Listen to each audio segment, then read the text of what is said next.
put all 8 wards on there for us, please. So What, Mr. Boland is not a councilman, I assume. how do I add the Mr. ward Boland's the mayor. to my name? Someone can coach me on that. Okay, if you go down to participants, the bottom, and click on participants, Okay. and then you see your name on the list? Yep. Click on your name. Does it say more? It says mute and rename. Rename. Name. Then you Okay. it'll come up and you just add your number. Thank you. You're welcome. Nancy, I need to move Yvette over, right? Yes.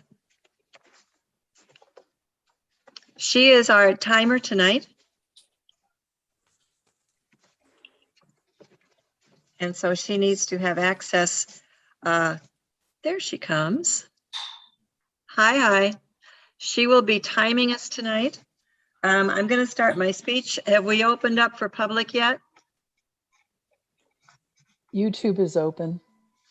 Yes, Okay. we are recording and we are live streaming on YouTube. Ms. Miller? All right. Good to go. Well, I think Mr. Boland has some opening remarks. Okay, thank you, Nancy. I appreciate it. Can everyone hear me okay? Yes, sir. Good. All right. So just real quickly, I just want to extend some thanks to go around here. First of all, to any of our residents who may be watching this evening for being part of Wildwood. And secondly, to the League for sponsoring this. This is always a great event for our city to allow our residents to learn about positions on issues. And next, I would like to thank each of the candidates for being willing to serve our city in the capacity as a council member. And I want to finally wish all of them the best of luck in the upcoming election. So with that, I'll turn it back over to you. Thank you very much for the opportunity to make some comments. Well, thank you for allowing us to be here tonight. Good evening. Welcome to the candidate forum for the City Council of the City of Wildwood. I'm Nancy Miller. I'm a member of the League of Women Voters of Metro St. Louis. And I'd also like to thank Megan Eldridge for setting up all the details for tonight. She was a big help, still is a big help. We're very happy to have our guest viewing tonight, whether whichever electronic means you are using. We are glad you were here. We wouldn't be here, especially your candidates, would not be here without your support. They all appreciate your support and look forward to continued support too. Wildwood is known for that. That's really great. The League of Women Voters is a nonprofit organization founded in 1919. We educate and we advocate for issues. Currently, we serve 7 counties. We serve St. Louis City County, Jefferson County, Franklin, Lincoln, Warren, St. Charles, and St. Louis County. So we do a lot of these. We like to do these. We like to help educate the voters so that they go to the polls knowing how to make good decisions for themselves as voters. We don't support or oppose any candidates or parties, so we are completely nonpartisans. Many groups say they are bipartisan, which means they're for both. Well, we don't say yay or nay for any candidates or for any parties. So that brings us to tonight, where we have your candidates for the City Council.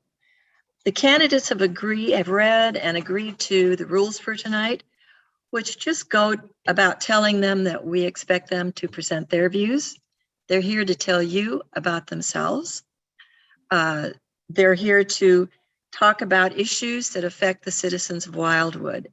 Each of them will have the opportunity to answer each question that's given tonight. In the timing, there will be 2 minutes for introductory remarks for everyone and 2 minutes for closing remarks for everyone.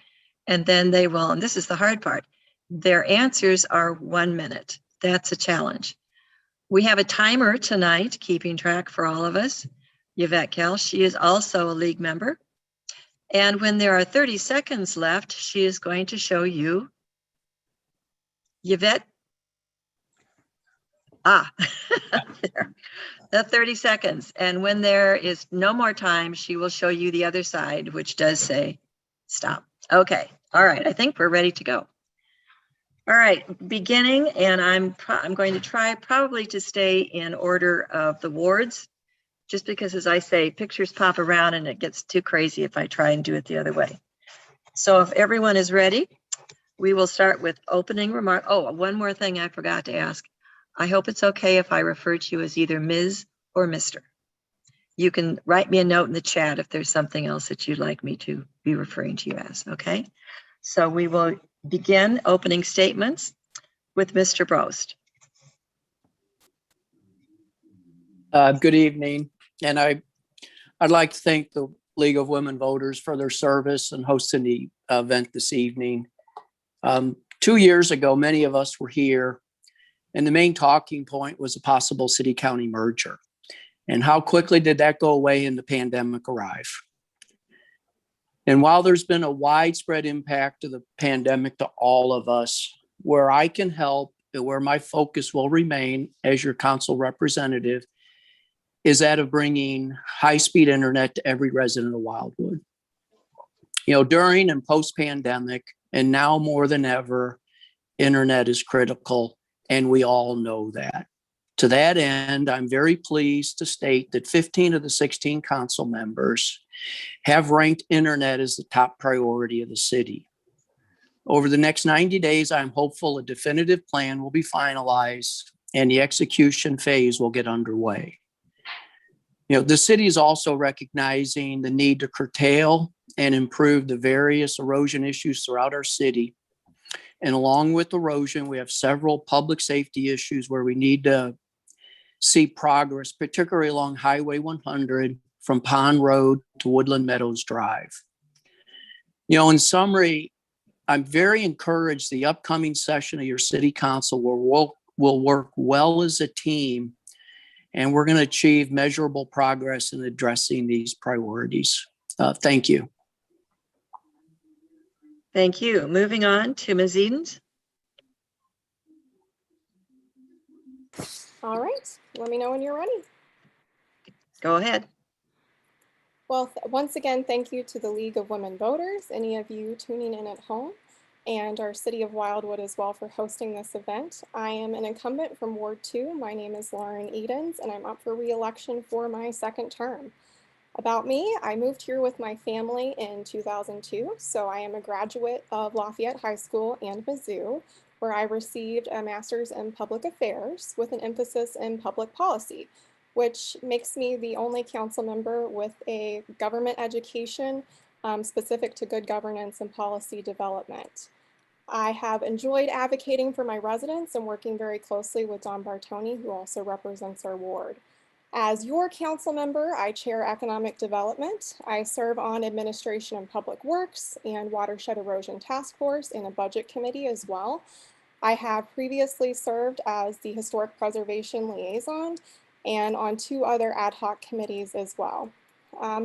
Growing up here, I was really lucky to have an excellent Rockwood School District, great parks, a safe community, wonderful events, and it's my job to make sure that this continues for future generations.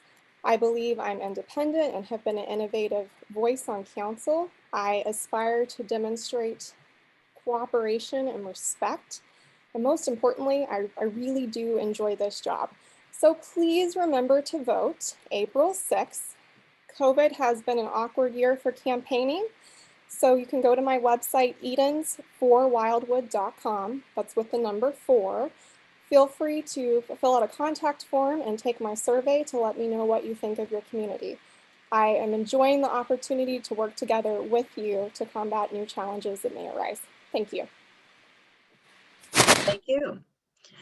And now we move to Mr. Remy. Is that the correct pronunciation? Am I doing that right? No, you've got it right. It's Remy. Okay. Take it away. Okay, well, first and foremost, thanks to the League for holding this forum. And most importantly, thank you to the citizens of Wildwood. I truly have enjoyed the opportunity to serve as a Ward 3 council member for my inaugural term. It's really been a privilege and one that I've taken very seriously as I have maintained perfect attendance for every council meeting since the election. Although I'm running unopposed, I don't take my responsibility for granted, and I certainly take this responsibility as being one of your elected officials. As a physician scientist at Washington University with significant federal government experience and a number of other national and international leadership positions, I believe I've got the skills to continue to serve our city. Over the past year, we've embarked upon a number of firsts, including the founding of a first-in-nation watershed erosion task force, a community outreach task force, a first Wildwood Day in St. Louis at the St. Louis Cardinals ballpark, helping local children get back on the playground safely with the pandemic, keeping children safe at schools, and many other endeavors. And I'm proud to say that I'm the one that founded and was leading all of these different endeavors. For me, this also includes crafting local, national, and international management and research of COVID-19. I'm humbled by the work that we've been able to accomplish together, but we're not done. We've got the equally number one issue that's been voted by our council, erosion and internet access issues, both tied for first, as well as many others. We will continue to work on finding solutions to these problems that are sustainable also for our businesses, especially as we come out of a pandemic. It's my belief that public servants are at the service for all citizens. I look forward to remaining your council member and look forward to working with you as we move this city forward. Thank you. Thank you. Ms. Dodwell, go ahead. Thank you so much. Good evening, everyone. I'm Katie Dodwell, who along with Joe Farmer is a Wildwood City Council member for Ward 4. Thank you to the League of Women Voters for moderating this event this evening. Also, a welcome to all of the candidates participating and our Wildwood residents. It is very important that our residents are given an opportunity to learn more about the candidates that they will be voting for on April the 6th. As many of you know, I've had the benefit of representing Ward 4 and all of Wildwood for several years now. This has come from my desire to continue to listen to resident needs and their concerns, and my commitment to working with my peers on council to ensure that we address those particular wants and needs. I've been fortunate to assist with the growth of Wildwood in a controlled manner that keeps the wild in our city. As we have seen the addition of parks, hiking, biking trails, strongly held building and land use regulations. In addition, we have also worked to improve services for you through the addition of retail shops and restaurants, a return to a consistent trash pickup, and a vibrant town center area for our citizens to come together in. This past year, with the pandemic impacting all of us, I know it has been difficult for each of us to stay positive and work toward the goals, both personal, work-related, and city-related, that we had set for 2020. I can only imagine how challenging and stressful it has been for each of you watching tonight. Luckily, with Wildwood's continued fiscal responsibility, especially from our finance team, we made it through 2020 with a balanced budget. The council has also put in place a tighter expenditure usage for 2021. Thank you, Katie. Okay, sorry. No. I know you all have a lot to say. Mr. Marshall?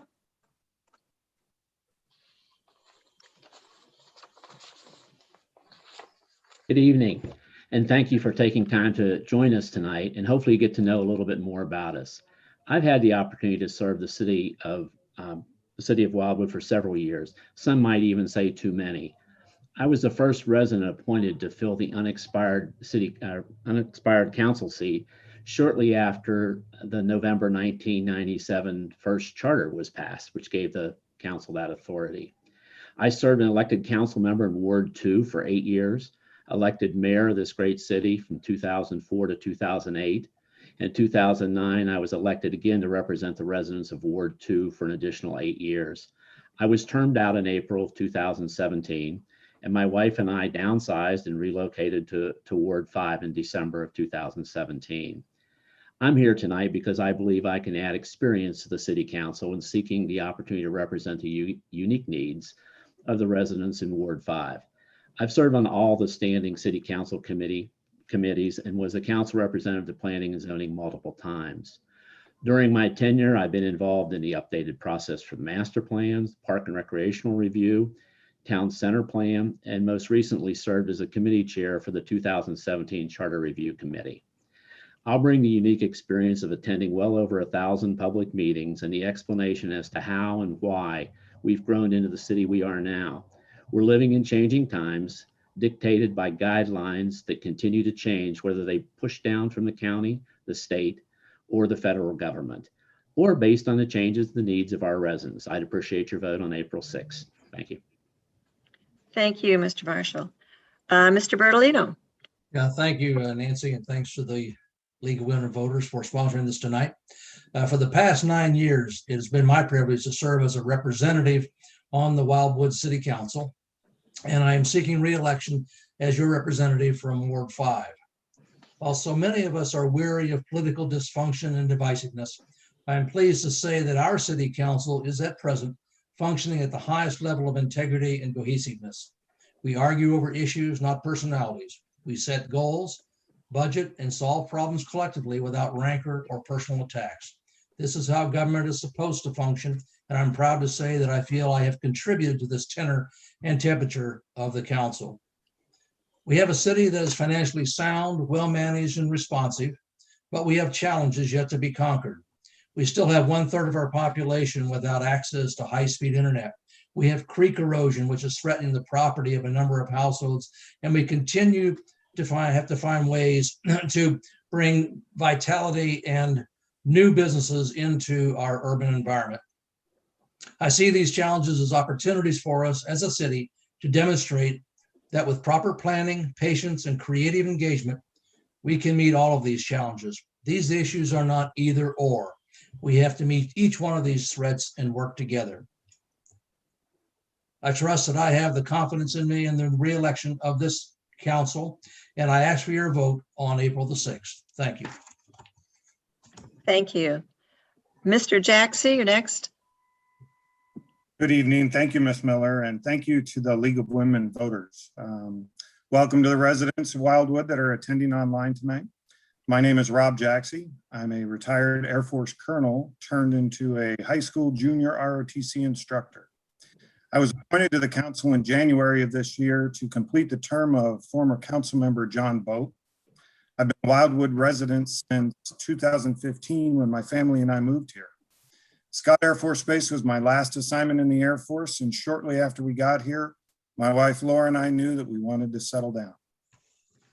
After over 24 years in the Air Force in 12 different locations, we are looking forward to giving our youngest children some stability and planning roots of our own. We live out by Greensfelder, and we truly cherish the serenity of our street and the incredible people that we get to call neighbors. I guess you could say I'm a public servant at heart. When I retired from the Air Force in 2015, I immediately sought the position to teach junior ROTC and accepted it at University City High School. I love teaching, and I suspect that I'll do it till I retire. As one of the Ward 6 council members and a teacher, I'm committed to high-speed internet for all Wildwood residents. High-speed internet was a problem long before the spring of 2020, but the pandemic really helped demonstrate just how bad that problem is. I also believe in sticking to the city's charter and master plan. It's important. It's an important part of the job. Full, well-planned development that follows the spirit and intent of these keystone documents is vital. I promise to listen to all voices and do what I can to keep Wildwood a great place to live. Thank you, Mr. Jaxie. Mr. Hopper. Thank you. Good evening. First, I would also like to say thank you to the League of Women Voters for hosting this forum for us to all voice who we are and what we bring to the City Council. And in particular, thank you to the residents that are in attendance to take an opportunity to get to know your council members that will be representing you in the future. As far as myself, my wife and I moved to Wildwood in the Lake Chesterfield subdivision a little over 3.5 years ago from the Webster Groves neighborhood. We fell in love with Wildwood immediately from moving in and have enjoyed the community since then. I took part right away in wanting to help improve and continue the quality of the community by joining our local HOA board, which I've been the president for the last 8 months. and want to continue that opportunity of service on a larger scale for the city to address the issues and improvements that we can make in Wildwood that include obviously high-speed internet. I think the last year has proven how important that is, that all residents have access to quality internet, as well as erosion issues and economic development in the city of Wildwood. While I am running unopposed, I do appreciate any support from the residents and ask that everybody take their opportunity to exercise their right to vote on the 6th and take part in the policies and processes of our city government. Thank you. Thank you. Mr. Giarratano. Hi, good evening, everyone. It's an honor to be here this evening with you virtually, and thank you so much for the opportunity. I'd like to thank the League of Women Voters for hosting this evening's forum. Secondly, I want to thank our hardworking city team members, those who work day in and day out and dedicate their time to making this city a better place. I want to thank all of our officials and volunteers for their great work. We couldn't do it without all of these folks. Lastly, but not least, my family. They've been very supportive of me during my time serving our citizens, and I couldn't have done it without them. A little bit about myself. I am a public servant. I was appointed in January 2015 and elected in April 2015, 17, and 19. In 19, we made Wildwood history, and I was elected with 88% of the vote, the highest percentage win against an opponent in a ward race, and the second highest number of votes received in a ward race. In 2018, I was selected by the City Council to serve as the city's mayor pro tem, and during my service, I have served in many additional capacities for the citizens. I also serve on the board of the Missouri Municipal League, representing over 640 cities and thousands of elected officials. Last year, I was elected by the membership to serve as the league's vice president. Our goal is to strengthen cities through unity and cooperation. Professionally, I'm a senior leader with a national financial firm responsible for planning and executing projects, and I'm an adjunct professor for a local university. In our community, I'm the president of the Meadows and Cherry Hills Homeowners Association, 162 home subdivision, and during my free time, I'm a member of the Knights of Columbus at St. Alban Row. I believe in the foundational tenets of our city, the plan of intent, the city charter, and master plan. My mission has and always is to serve the residents that have entrusted me, find solutions for their concerns, look out for their best interest, and work hard to make Wildwood a better place. Thank you very much. And now we enter the fun part, the 1-minute answers. Some of these are going to be easy, but I think some might be a little stumped. And we'll start with Ms. Edens. And the question is a who are you question. What is the most important part of being a councilman in Wildwood? Most important part. Well, I think that in order to represent your constituents well, which is your job, you have to not only act with professionalism, but do your homework. One, that means actually reading and preparing. And two, that means talking to your residents to understand if the policies proposed actually meet their needs. If they don't, it's your job to figure out how to shape that policy to make sure that they meet the needs of your board. In addition, you do have to think holistically about the city as well. Sometimes what's good for one ward is not necessarily good for the city.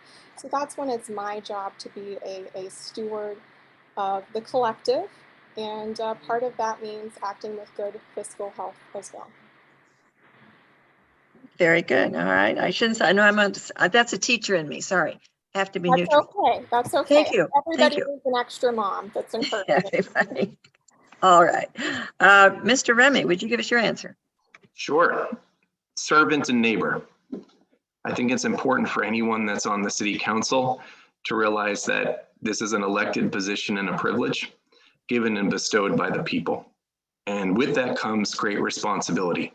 And that responsibility is best served in trying to represent the best for the people in your ward and for the greater good for the greater amount of people in our city.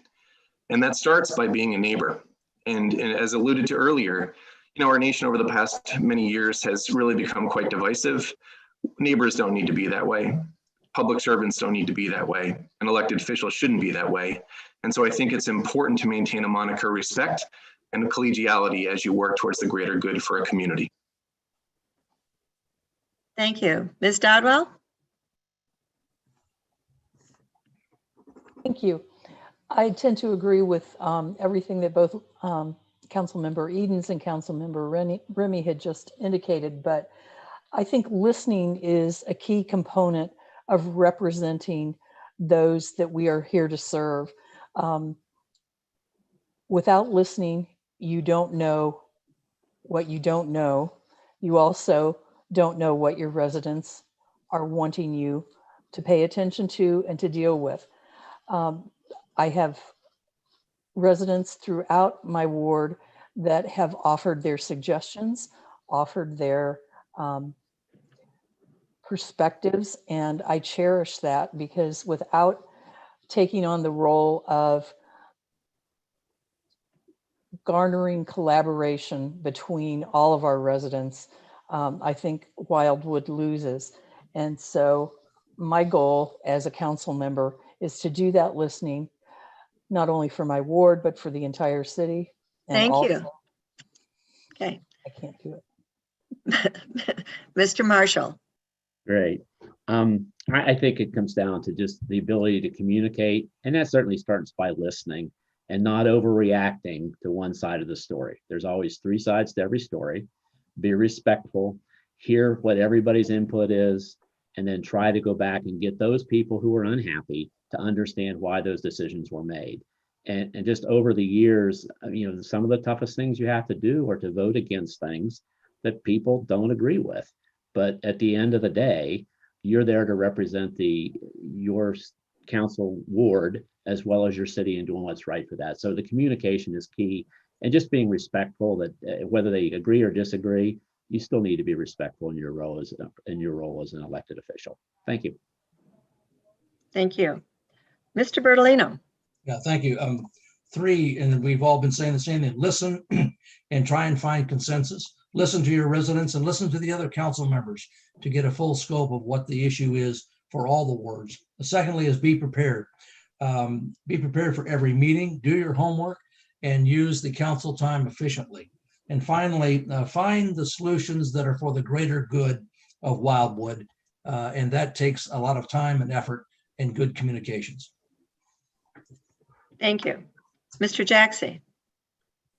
Thank you, ma'am. I would take a page from my previous occupation and say service before self is one of the most important roles for any elected official, certainly.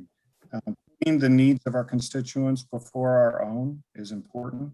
And I think the words that the previous council members used are right on target. Communication is key, listening to your constituents and being able to explain exactly why you may have voted on an issue for or against an issue is the job.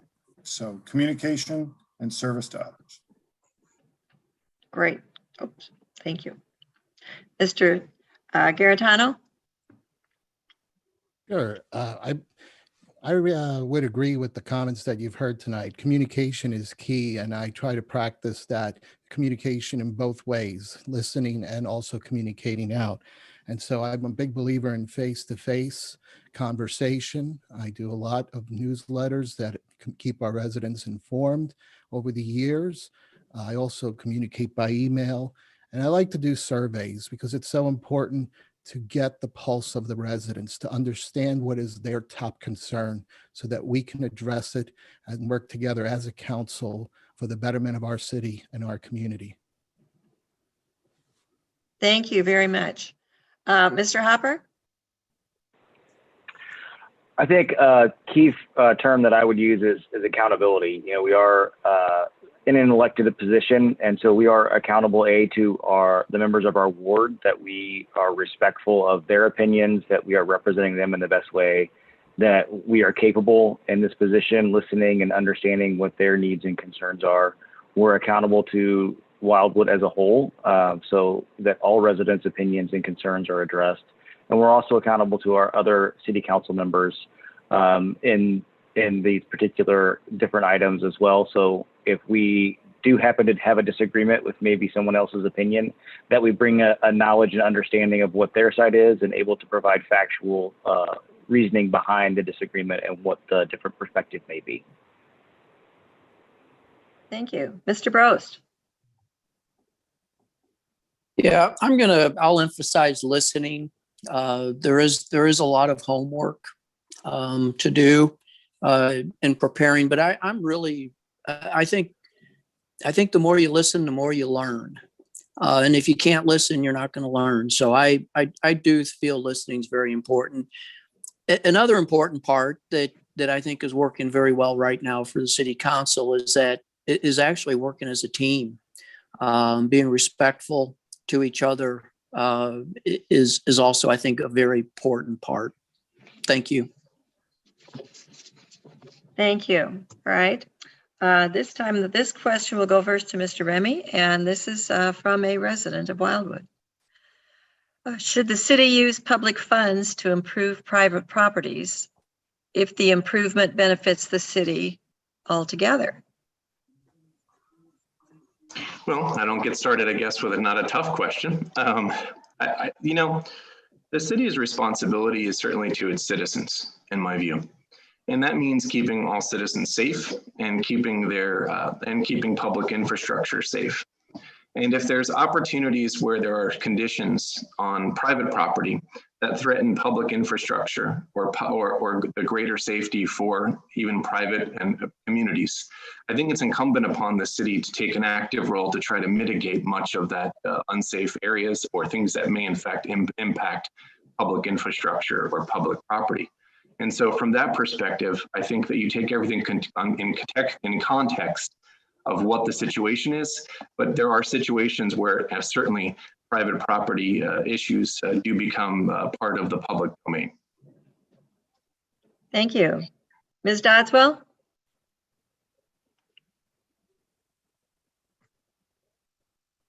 I would very much concur with Dr. Remy on that perspective, in that depending upon the particular issue, if it's threatening or it is causing problems for a majority of residents, then we have to look at it holistically as a full city and not just as an individual that may have something that needs to be improved upon their particular property. As Dr. Remy had alluded to with our watershed erosion task force, we are looking at ways that we can assist residents either personally through city funds or through grants, et cetera. So I think there are times when the city has to take some ownership of a particular project. Thank you. Mr. Marshall? Sure. I think that the question is a great one. It's really broad, but I think also the city has to be in a position to realize what legally we can do. So I can just give you a couple quick examples. In the past, everybody thought we should have new trash contracts and take care of trash hauling on private roads. You cannot take a big truck down a private road and not be liable for the damage. Snow plowing. Why doesn't the city plow everybody's private driveways? Because as soon as a plow tears out part of the road, the city is expected to pay for that. So there's some real stiff guidelines and everything that you run into from a federal standpoint to state. We had ice storms where we were not allowed to pick up the damaged branches on private roads. It's not the city's goal. It's what the federal guidelines were to be able to pay for those in the state constitution. So thanks. Thank you. Mr. Berlino? Yes, I think my simple answer is yes. We should find ways to have public money used in private property when, as has been pointed out before, there is an issue of safety or the public greater good, like erosion or like falling limbs and so on. We do need to find a way to partner with those homeowners in a way that's for the greater good of the city. But the emphasis is on partnership with them. And that, I think, is something that this council is working very diligently towards. Thank you. Thank you. Mr. Jaxie? I'm smiling because one of the things that I picked up as I've listened to my fellow council members is the collegial nature of the council today. I agree with what I've heard to this point. I do believe that it is appropriate at some times to spend public monies on private areas when there are safety concerns or when there are infrastructure concerns, for instance. As long as it's legal, as Mr. Marshall pointed out, I do believe that the city should work as a partner with some of the residents to take care of those types of issues. Thank you. Thank you. Mr. Hopper? Thank you. Yeah, I as well agree with the other council members on in their answers that I believe it's absolutely a case-by-case basis on when it would be appropriate. There's, as Mr. Marshall pointed out, multiple laws and statutes that may prohibit the city from being involved in that. But at the same time, I think if there is an issue where public land or access or safety isn't a concern, then the city should try to find a way to work with that private property owner to find ways to mitigate that situation and improve that for the greater good. Thank you. Mr. Brost?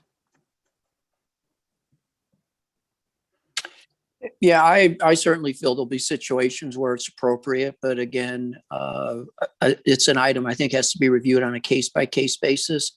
And if I was to look at a situation like that, I would view it as, is this an investment in our community for the betterment of our community? And we have situations, and we all know if we improve internet, there's a widespread benefit. We improve erosion. There's a lot of issues that overall are going to improve our community.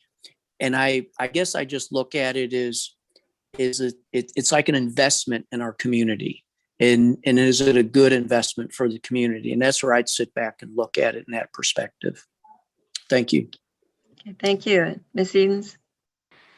Well, it looks like I'm going to have a slightly dissenting opinion on this. The short answer is, no, it's not appropriate to spend collective tax dollars on private property. We've ran up against this in the Watershed Erosion Task Force, and there are ways around this. One way would be for a right-of-way to be donated or land to be purchased, but then it's no longer private, right? Then it becomes public. Now, there are also some other exceptions that legally we've had discussions at our last planning meeting. Utility access or internet expansion might be the sort of legal exception to this. But we really do need to manage the public's expectation that we are not coming into your yard to do maintenance in general. And we are not going to come and do maintenance for other utilities that should be doing it themselves, like MSD or perhaps American Water as well. Thank you. Thank you. Okay. Gosh, we finally found something that you all didn't agree on. I'm sorry, Mr. Guaranino. Sure, I'm happy to answer that one. Well, I will start by saying that each situation is unique. However, the challenge that we have is the Missouri Constitution prohibits the use of public money on private property. So it is a challenge, therefore, because we would be breaking the law if we were using public money on private property. But just as Ms. Eden said, there are ways to address it, and it could be in exchange for easements or handing over property to the city, so that this way the financial benefit isn't limited to a private individual. Okay, well, I think this next question, also from a resident, might deal with the same topic. With high-speed internet access becoming an essential utility, should the city use public money to provide internet access to homes that currently do not have access to high-speed internet? And this one will start with Ms. Dodwell. Thank you very much. As many of my council members here remember, at a not too recent council meeting, I had indicated that while I feel it's imperative that individual family members and residents within the city of Wildwood have internet access, I don't really feel that it is the requirement of the city to subsidize utilities to bring that to them. That being said, I don't see any reason why the city of Wildwood cannot advocate heavily, cannot look at partnerships with government agencies that would allow us to move forward and then pay back through some residential fees that may have to be paid, et cetera. But I'm probably going to be very much on the other side of everybody else. Thank you. Mr. Marshall? This has been an ongoing challenge. I think we should try all avenues. I think that the biggest challenge that we will have is for the large amount of money it's going to take to get the residents to understand. If we were able to, say, put together a community improvement district, we've done that on sewer systems and other things where you as a accepting those services will pay for those over a period of 10 to 20 years.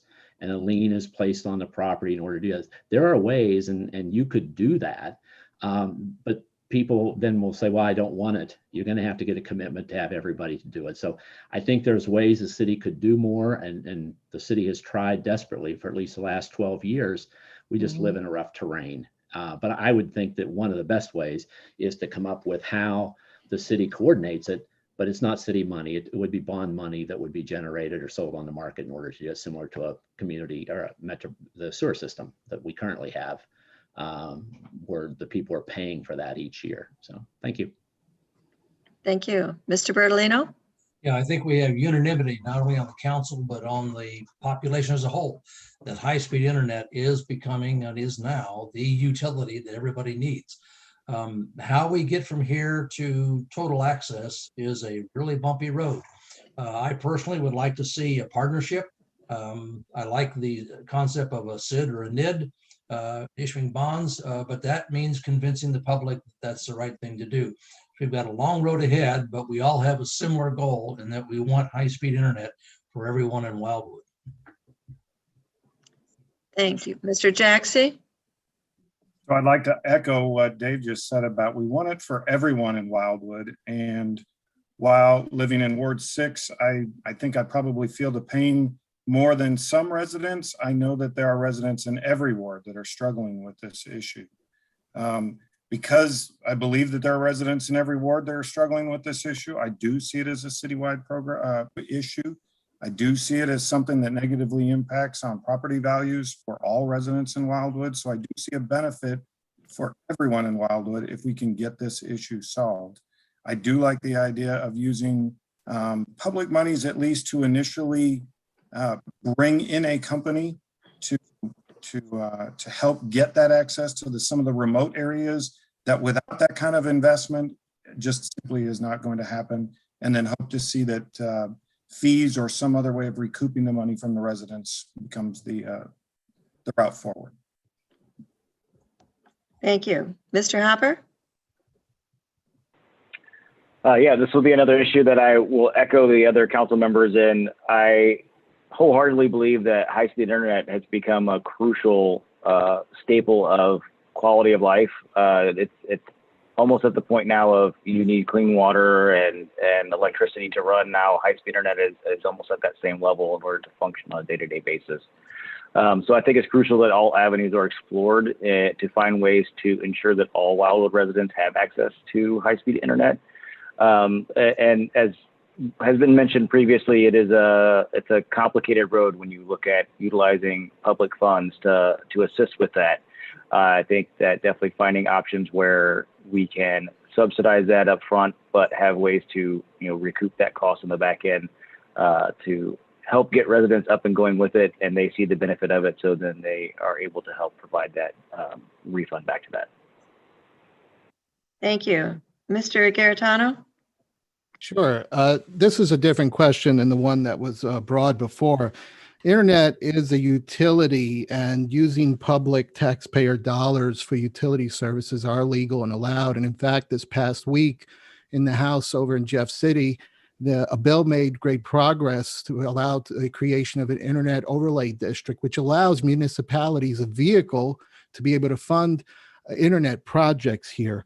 Now, remember, residents will always have to be responsible for paying for the actual service. The utility is providing the funnel to be able to get it to the home. So in short, yes, there are opportunities, and you've heard mention of them, NIDS, taxpayer dollars, obviously self-funded as well. So. Thank you. Ms. Edens? Yes, so this has already been mentioned, but again, we are discussing something that is very much about equity and access to information. So usually when you decide if you want to spend public monies, you see if the free market had a solution. And in this case, the free market didn't correct for competition. It's a negative externality. And instead, residents are left with service, so without service. So when that happens, really the only thing that can remedy the situation is sort of a big government solution. So the question then becomes, how much do we pay and can we get the cost back? We know that we don't qualify for a lot of rural grants. One of the things I mentioned recently in a work session is I would like to see individuals that need this internet at least contribute to the drop line cost that is down their private property.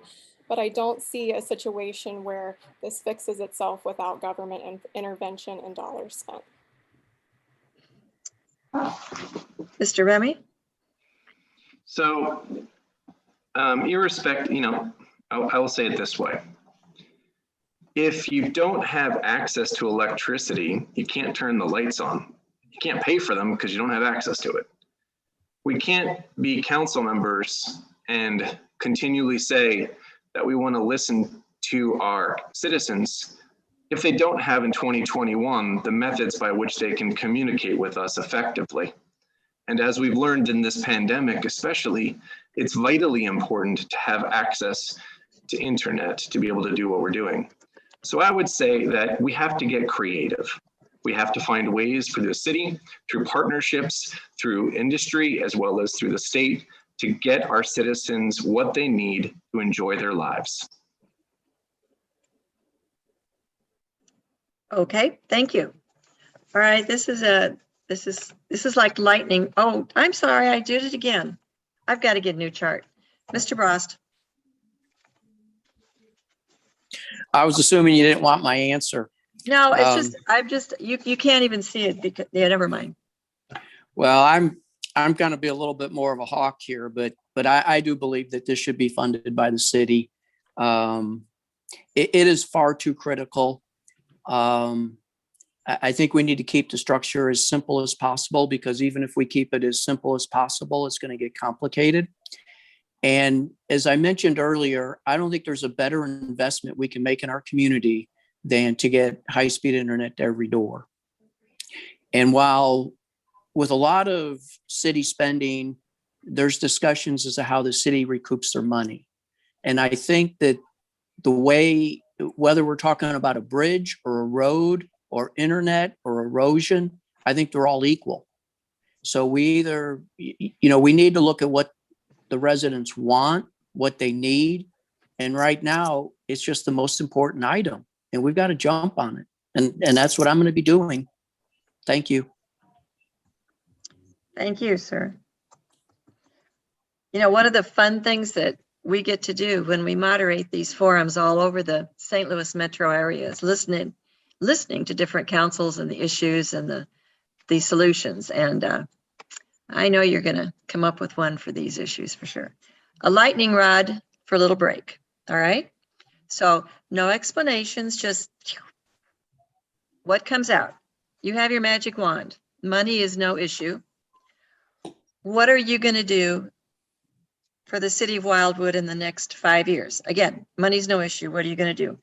Mr. Marshall, you're first. Sure. I think money, no issue. High-speed internet, erosion control. And then again, I would consider looking at a lot of the, if money weren't a problem, private road access. There's a lot of things, but internet and the erosion would be the biggest challenges. Okay, thank you. Mr. Bertolino. Absolutely. Internet and erosion are the two big ones for us right now. Unfortunately, and for the listeners on here, the council's been working very diligently over the last few months, preparing a very, very detailed objectives list of what we want to accomplish over the next 5 years, probably better than I've seen in the councils in the last 9 years. So we are certainly on top of these issues. Thanks. Okay, Mr. Jackson. I know it's a broken record, but it is absolutely internet access and erosion control. I've experienced some of the erosion issues just on my own personal property, so I know that I only can suspect how big they are in other parts of the city. And as I've already mentioned, internet, that is job one, absolutely. Okay, Mr. Hopper.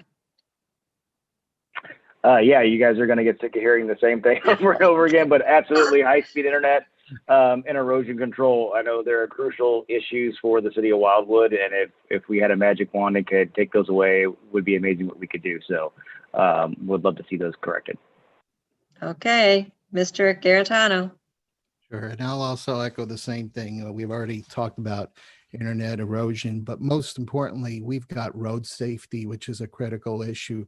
Major roads like Route 100, 109, Old State Road, and other roads that we've got a lot of residents coming to us complaining about those issues there. Park improvements are needed. We need to take our parks to the next level. Hardcore parks, activities, I mean, sport courts and things like that. And lastly, we just need to make sure that we recover from the COVID pandemic. So we have to make sure that we have a good recovery and resiliency plan in place. Okay, thank you. Mr. Brost? Yeah, I believe following up on Dave's comment, I think it's important to note that over the last few months, the city council, along with the mayor and the city team, have been putting together priorities and reviewing them and re-reviewing them and drilling down into them. And I think some of the unity you're hearing tonight is that we're coming together as a group is for the direction of the city over the next 5 years plus. And if you're going to be on a team, you got to know where you're going. And I really do think we have a good roadmap with the work we've done over the last few months. So I don't need a repeat internet. Thank you. Thank you. Ms. Edens? Oh, what a lovely question to have unlimited money, because when you combine the internet bids and when you combine erosion, we're looking at $40 million worth of work to do. So with all this extra magic money, I mean, I can take care of a whole list of public works projects as well. And this council is really good about focusing on public works and public safety. But with unlimited funds, I get to do the fun things. You know, your children make memories from going to an event that Parks and Recreation does. Your family makes memories from a park. They don't make memories from the pothole that has been so nicely covered. So I can do extensive events. I can add a park, and everybody gets a sidewalk that doesn't have one. So I would just love a fairy wand, if you know Tinkerbell. Thank you. Mr. Remy? Thank you. So I agree with everything that's been said, including what Councilmember Bro said, to go forward. To go forward, you also have to know your past. And during my time the last 2 years, saddened to say we lost 3 great people in Mr. Bope, Mr. Menton, and Mr. Thompson, who have been instrumental to the city, and we're great for their service to the city. With an unlimited amount of funds, I would echo everything that's been said. As a person on the front lines of this COVID pandemic, I will tell you that this disease has robbed us of personal and human interaction. And one of the great things about living in a large, small community is our human interactions. And so I would find ways to get better small businesses, mom and pop stores into our town center, and get events where people can interact with their neighbors, because I always believe that neighbors build communities, and communities are stronger when they're unified. Thank you. Ms. Dodwell? Ditto everything that's been said. Obviously, the internet, even though I spoke in a different format than some of the other council members, that's key. I know we need to get it everywhere. Our erosion needs to be controlled in various spots, but we need to get back to happy too, guys. Let's find ways that we can engage our residents in activities in our parks, outside of our parks. Let's spend those dollars to make people happy. Okay, thank you. All right, back to a serious one. Are we ready? Sure. Looking ahead, future, down the road. The charter allows for the city council to expand to as much as 12 wards from the current 8 if the population average per ward exceeds 5,000. Would you favor expanding the number of wards if the population exceeds the 5,000 average? I believe the charter says you may. It doesn't say you must. It says you may. So this first time is Mr. Bertolino. Yeah, I would be opposed to more wards. I I think we can justify expanding the wards beyond the current boundaries and redistricting. But the 16-member council is, in my opinion, is pretty much max in terms of being able to get things done in an efficient way. Okay, thank you. Mr. Jackson. So that's a difficult one, and one I can honestly say I hadn't thought a lot about. Generically, I am in favor of representatives that are co-located with populations. So breaking some of the larger wards down or breaking a ward down because of population into a smaller size. Generically, I think I would be supportive of that. But I would have to absolutely look at the issue because I agree with Mr. Bertolino that, you know, there are 16 members on the council right now. It seems pretty right-sized, but that's one I'd have to investigate and learn more about in the future. Okay, Mr. Hopper.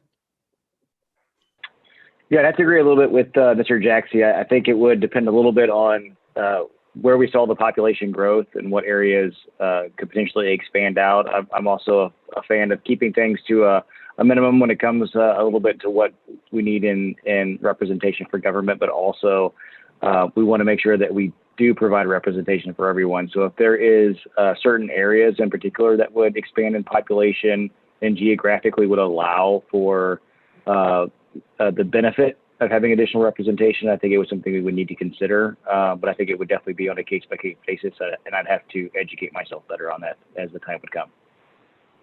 Okay, Mr. Garitano. Sure. Well, the city of Wildwood is quite unique. We're one of the few cities that has a council this large. In fact, the city of St. Louis probably is the one that has maybe just a few more. The topic does come up from time to time. I remember former council member Taylor had even raised it a few years ago about looking at this makeup of the council. While I feel we should not increase, it's also intentional, the size of the council, because it cannot be easily swayed. There's 16 members, and therefore, where you have cities where it's only 3 members, that's easy to shift the opinion quite quickly. So our founders did have a reason for this, and I think we should stick with it. And I would not support increasing it just to make sure that we can continue to run our meetings efficiently. Okay, thank you. Mr. Brost. Yeah, my reaction to the question is I think I would find myself challenged to support an increase in the size of our council. It's not to say that I certainly would like to listen to the merit of it, but I would probably tend toward favoring a reduction in the size versus an increase in the size. Because there's also an impact. There's an impact to our residents for sure, but there's also an impact to the staff. And a council of 16 people can be a challenge. And as Mr. Garitano pointed out, I believe that Wildwood has one of the largest councils in the state of Missouri. So it sort of suggests that maybe it's big enough. Okay, Ms. Edens. Echoing other comments that have previously been made, we were designed to be different, but to put it in perspective, we are larger than the county council and they represent shy of 1 million people. So we do have a large representation per capita.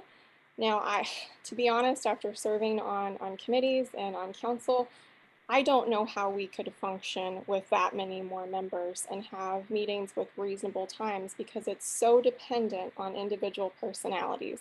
If you're like me and perhaps you're a little bit outspoken and then there's 10 more of me, that would certainly eat up a lot of time as well. The benefit is with so many of us, right? You can't really bribe our council. And we can split the work in our ward, especially for those members that do have a larger geography. It is very helpful. One option would be to expand the wards, but decrease the representation to 1 council member per ward. But I think if it's going well the way it is. So. Okay, thank you. Mr. Remy? So my reading of history convinces me that most bad government results from too much government. Thomas Jefferson. I would say that if we've got more than 2 suburbans full of council members for our city, we've got too many people as council members.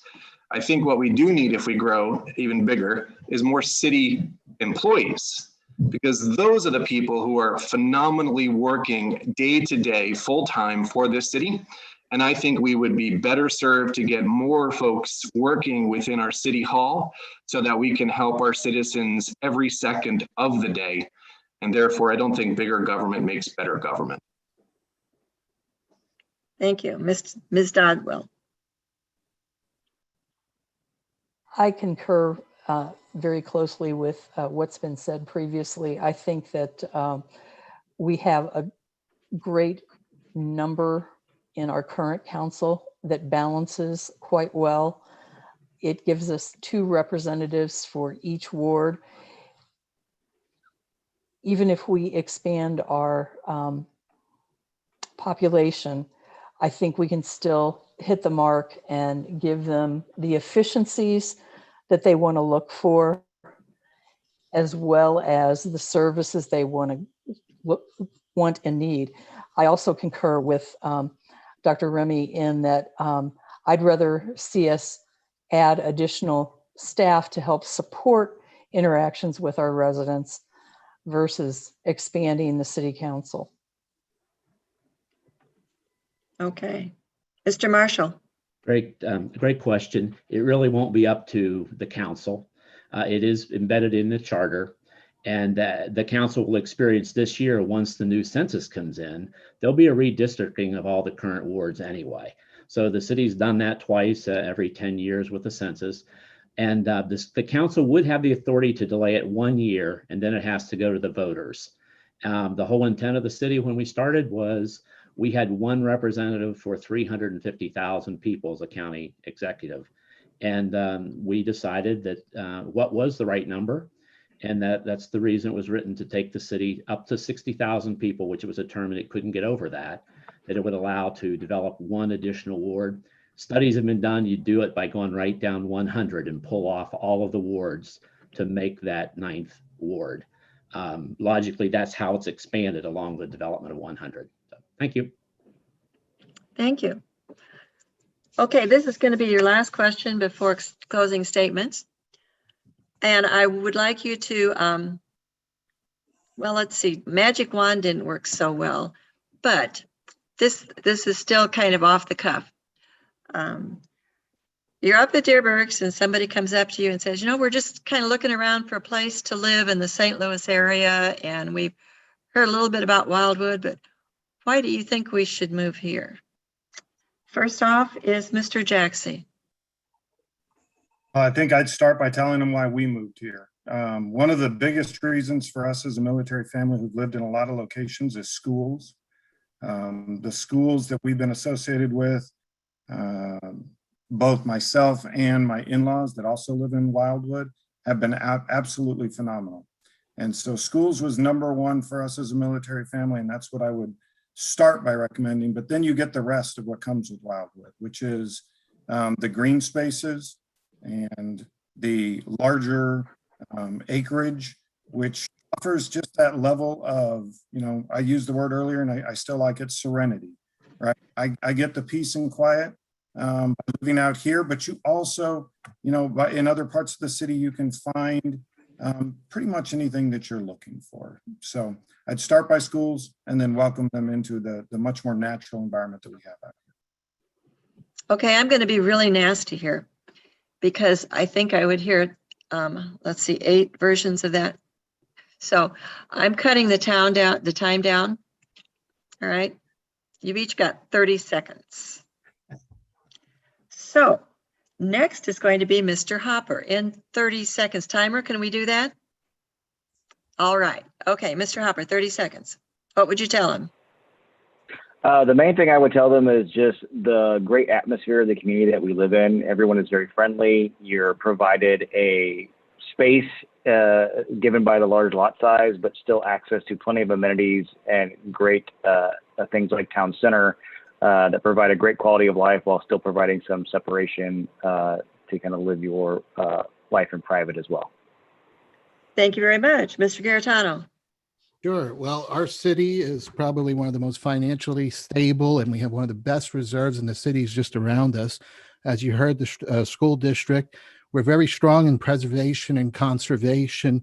Our government is accountable to the people, and we have responsible development in our city. So we have a model here that works, and I'm very proud of our city. Thank you. Mr. Brost.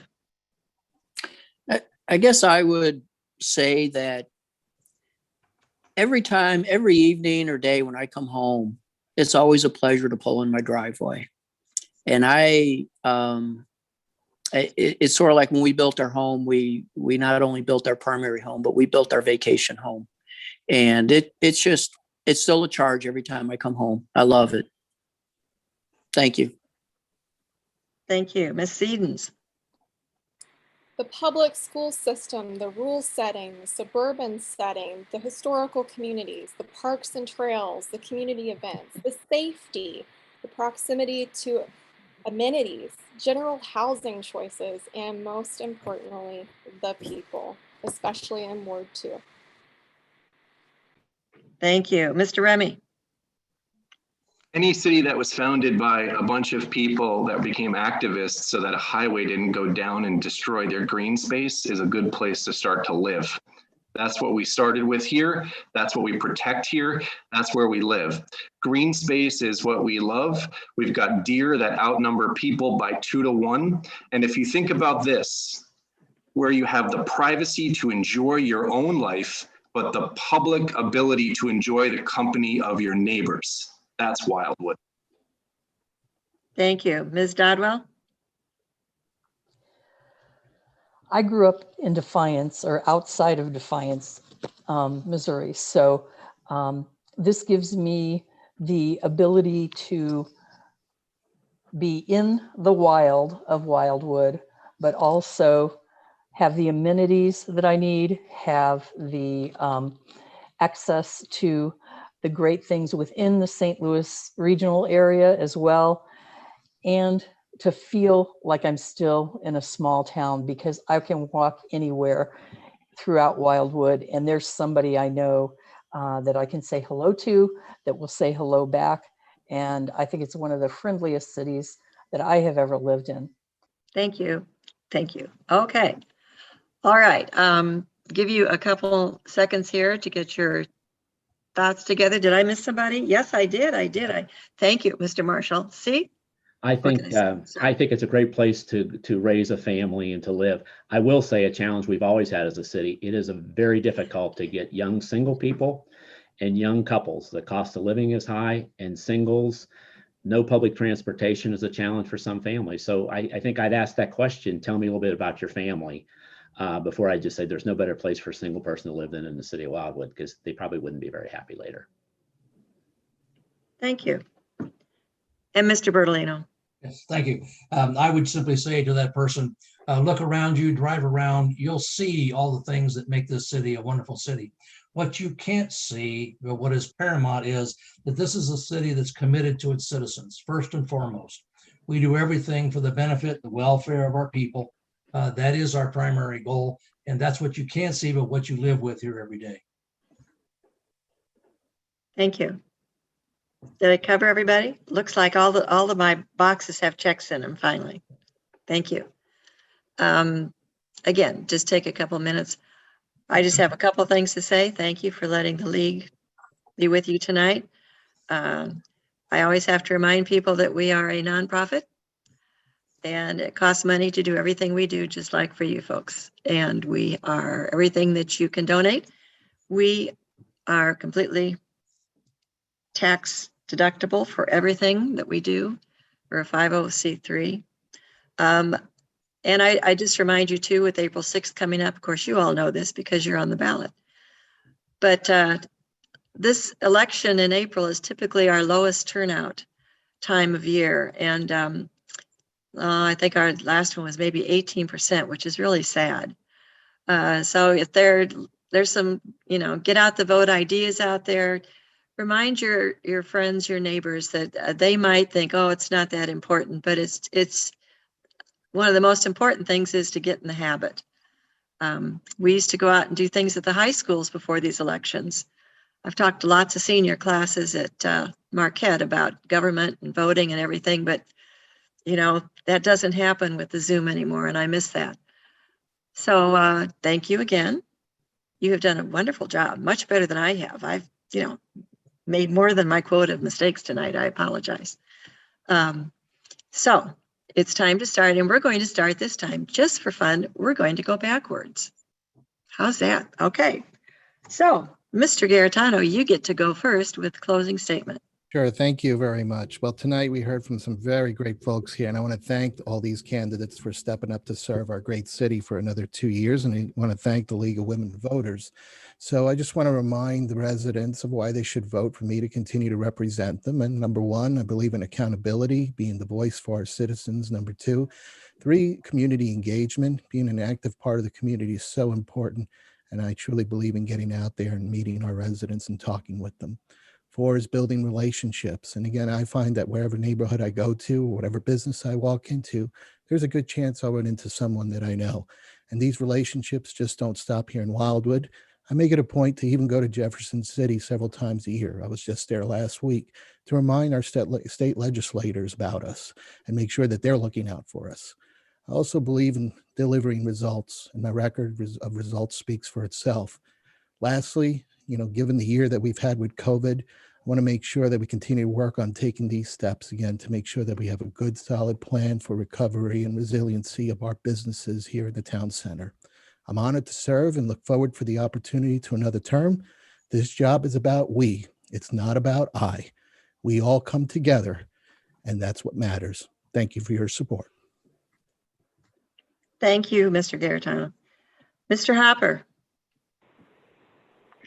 Thank you. And again, I would like to thank again the League of Women Voters for putting this together, as well as all the residents who attended and stuck it through the end. I know sometimes these forums are not the most entertaining process to watch, but for those that stuck around and watched through, appreciate your effort to remain knowledgeable in your local government.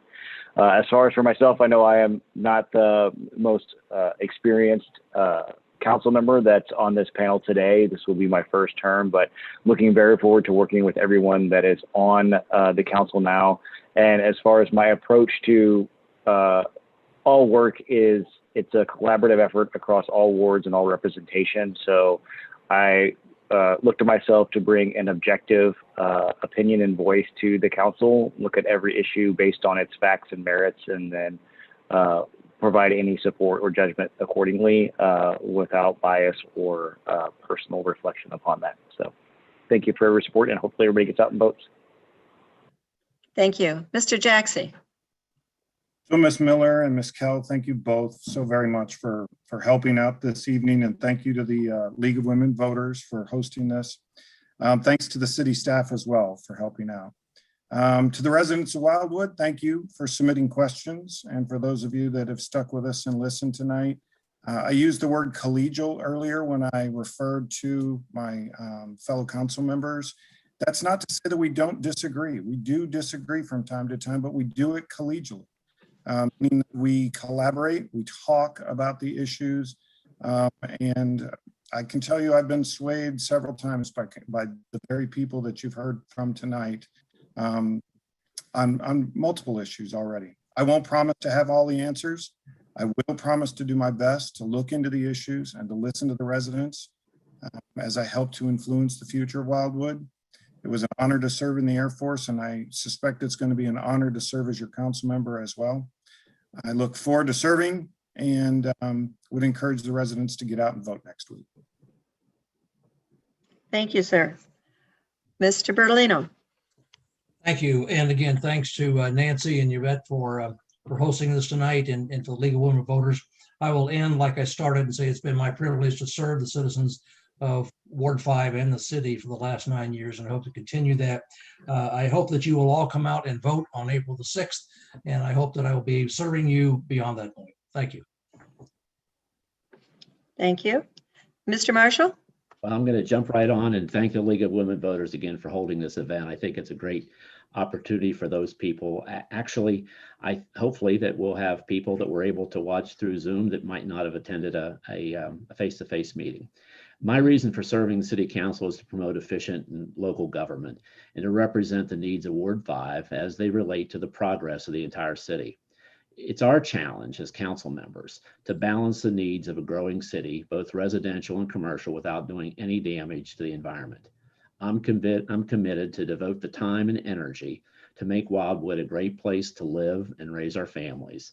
And I will listen to all sides of the issue before us, representing all the residents without any hidden agendas or preconceived notions. I believe we have a fantastic city staff. Given the support and the direction, everything we've talked about tonight, the great possibilities with our city staff, I think those things are all workable. So once again, thank you for doing this tonight. And I just appreciate your vote on April 7th if you happen to live in Ward 5. Thank you. Thank you. Ms. Dodwell.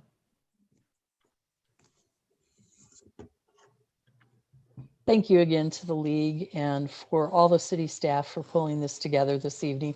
I know it's a challenge to try to get everyone together to be able to speak like this. I want to let all of the residents in Ward 4 know that I promise that I will continue to represent you and provide your voice to the council here in Wildwood and to the rest of the residents. We have much more to do to keep our city moving in the manner that our team of founders wanted.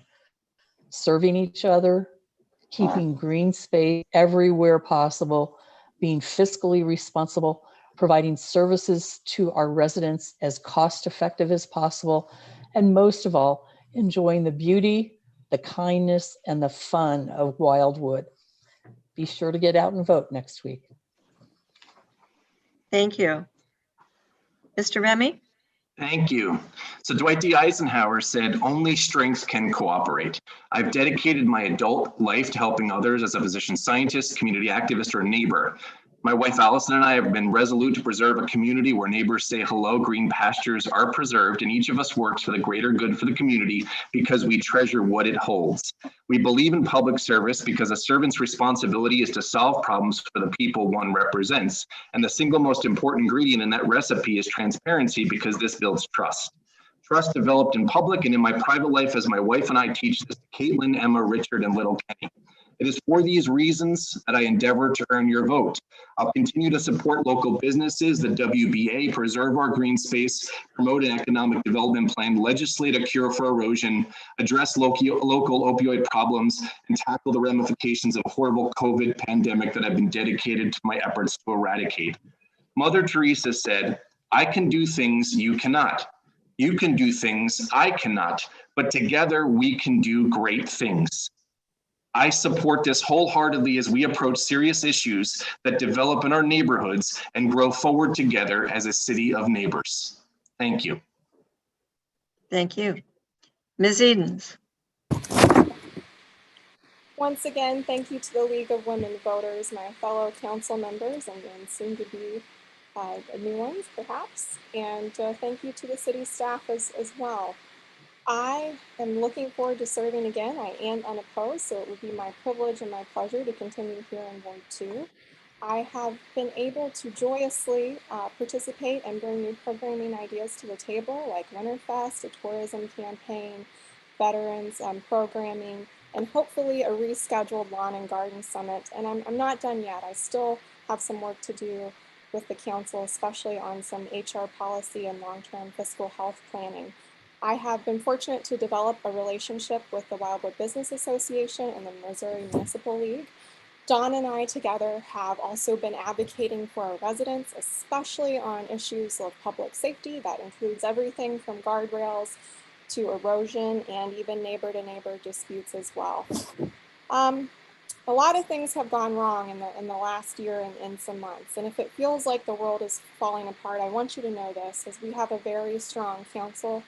We disagree civilly, and it is working. I try to live and govern by the words civility, community, respect, and responsibility. And I do my homework, and I do vote my conscience. Campaigning during COVID is a very weird twilight universe to be living in. So I've been really robbed of the chance of meeting some of you door to door.